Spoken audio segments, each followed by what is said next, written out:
খুলনা এবং চট্টগ্রামের ফাইনাল নিশ্চিত করার ম্যাচটা চলতি বিপিএল এর সবচেয়ে নেইল বাইটিং ম্যাচ কিনা, সবচেয়ে এক্সাইটিং ম্যাচ হলো কিনা, এটা নিয়ে তর্ক হতে পারে, কিন্তু ম্যাচের নায়ককে সেটা নিয়ে বোধহয় কোনো তর্ক নেই।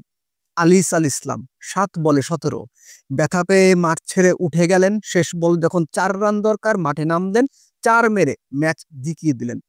ভাই, এর চেয়ে বড় নায়কোচিত আর কিছু হতে পারে? আরাফাত সানিকে আরেকটা বড় ক্রেডিট দিতে হবে। এই যে 13 বলে 18 রান করে নট আউট রয়ে গেলেন, যখন 130 রান বোধ হয় মোহাম্মদ মিঠুন আউট হলেন, তখন কে ভেবেছিল এই দুইজন বোলার মিলে ম্যাচটাকে জেতাবেন? বলা যেতে পারে একটা পর্যায়ে চিটাগং কিংস খুব সহজে হেসে খেলে জিতবে বলে মনে হচ্ছিল, যখন তাদের 105 রানে 2 উইকেট, কত আপনার 8 ওভারে 59 রান দরকার, 8 উইকেট হাতে, সেই ম্যাচটা যে এখানে আসবে কে ভেবেছিল? বাট খুলনাও দারুণ ফাইট করেছে। এই জন্য শুরুতে বলছিলাম যে এই বিপিএল এ বা চলতি বিপিএল এ সবচেয়ে এক্সাইটিং ম্যাচ কিনা। একটা ব্যাপার আপনি খেয়াল করে দেখেন যে যখন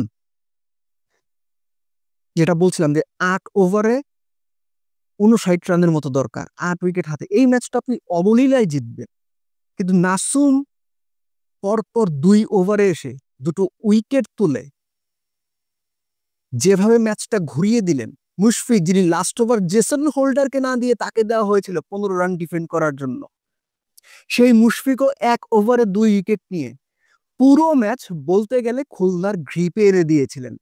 মিঠুন আউট হওয়ার পর রিকগনাইজ কোনো ব্যাটসম্যান পর্যন্ত ছিল না। এমনকি জেসন হোল্ডার যখন 18তম ওভারে এসে 4 ছক্কা হজম করলেন আলিস আল ইসলামের কাছে, তার পরের ওভারটাই 19তম ওভারটাই হাসান মাহমুদ মোটে 6 রান দিলেন। অর্থাৎ মোটামুটি বলা যায় খুলনা টাইগার্স তাদের হাতের বা গ্রিপের বা জেতা ম্যাচটা হেরে গেল। কংগ্রেচুলেশনস চট্টগ্রাম। ফাইনালে বরিশালের এগেইনস্টে তারা কি করতে পারে বা কি করতে পারবে সেটা সময়ই দেখা যাবে, কিন্তু এক কথায় বলতে হয় দারুণ একটা ম্যাচ দর্শকরা উপভোগ করেছেন। খুলনার ব্যাটিং এর কথা যদি আপনি চিন্তা করেন, সেখানে শিমরন হেটমায়ার, আমি এর আগের দিনের ভিডিওতে বলেছিলাম যে 2 ক্যারিবিয়ান ডিফেন্স গড়ে দিতে পারবেন বা পারেন, সম্ভাবনা আছে। শিমরন হেটমায়ার সেটা করার খুব কাছাকাছি চলেও গিয়েছিলেন। যখন মনে হচ্ছিল যে খুলনা কোনো রকমে বোধহয় 130-40 করতে পারলেই সন্তুষ্ট, সেখানে তখন 33 বলে 63 রানের একটা ইনিংস। বিনুরা ফার্নান্দো প্রথম 3 ওভারে 6 রান দিয়েছিলেন, তাকে 19তম ওভারে 21 রান নেওয়া, শেষ ওভারে শরীফুলের কাছ থেকে 18 রান বের করা, শেষ 2 ওভারে 38 করে খুলনা দারুণ একটা জায়গায় চলে গিয়েছিল। মাইজুল অঙ্কনকেও একটা বড় ক্রেডিট দিতে হবে, তিনিও 32 বলে 41 বা 42 একটা দারুণ ইনিংস খেলেছেন। তার সঙ্গে হেটমায়ারের যে পার্টনারশিপটা, সম্ভবত 50 বলে 73-এর পার্টনারশিপ, ওটাই খুলনাকে 163 পর্যন্ত নিয়ে গিয়েছিল। আপনি খেয়াল করে দেখেন যে খোয়াজা নাফির সঙ্গে যখন তালাতের পার্টনারশিপটা গড়ে উঠছিল, সেটাও কিন্তু 48 বলে 70 রানের। অর্থাৎ হেটমায়ারের সঙ্গে অঙ্কনের যে পার্টনারশিপটা এবং চট্টগ্রামের ওই পার্টনারশিপটা অলমোস্ট সিমিলার, এবং ওই পরের পার্টনারশিপটা নাফি এবং তালাতের পার্টনারশিপটা চট্টগ্রামকে মোটামুটি একটা সহজ জয়ের পথে নিয়ে যাচ্ছিল।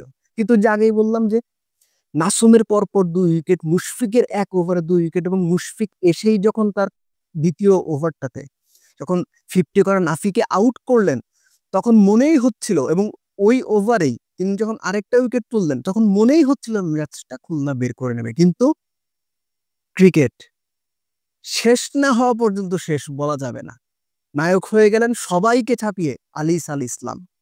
এরকম কি আপনি কখনো দেখেছেন আগে যে একজন বোলার ম্যাচ জেতাবেন এরকম একটা সিচুয়েশন তৈরি করলেন রান নিতে গিয়ে, বা যে কোনোভাবেই হোক, অন্য কোনোভাবে একটা দুর্ঘটনাবশত অ্যাঙ্কেলে ব্যথা পেলেন, মাঠ ছেড়ে উঠেও গেলেন, নতুন ব্যাটসম্যান এলেন, নতুন ব্যাটসম্যান এসেও প্রথম বলে 4 মারলেন শরীফুল, তারপরে আউট, শেষ বলে 4 রান দরকার, আবার সেই ব্যথা পাওয়া আলিস আল ইসলাম মাঠে ব্যাক করলেন, শেষ বলে 4 মেরে ম্যাচ জিতেলেন।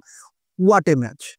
বিপিএল নিয়ে অনেক সমালোচনা আছে, বড় বা নামি বিদেশি প্লেয়ার খেলছেন না, টাকা পয়সা দেওয়া নিয়ে 9-6 করার ব্যাপার আছে, অনেক সমালোচনা শেষ নেই। কিন্তু মাঠের ক্রিকেটটা যদি বলি, এইরকম ম্যাচ যখন হয় তখন সবকিছু ছাপিয়ে মাঠের ক্রিকেটটাই বড় হয়ে ওঠে, এবং অন্তত এই ম্যাচটায় মাঠের ক্রিকেটের প্রেক্ষাপটে আমরা দারুণ ক্রিকেট দেখেছি।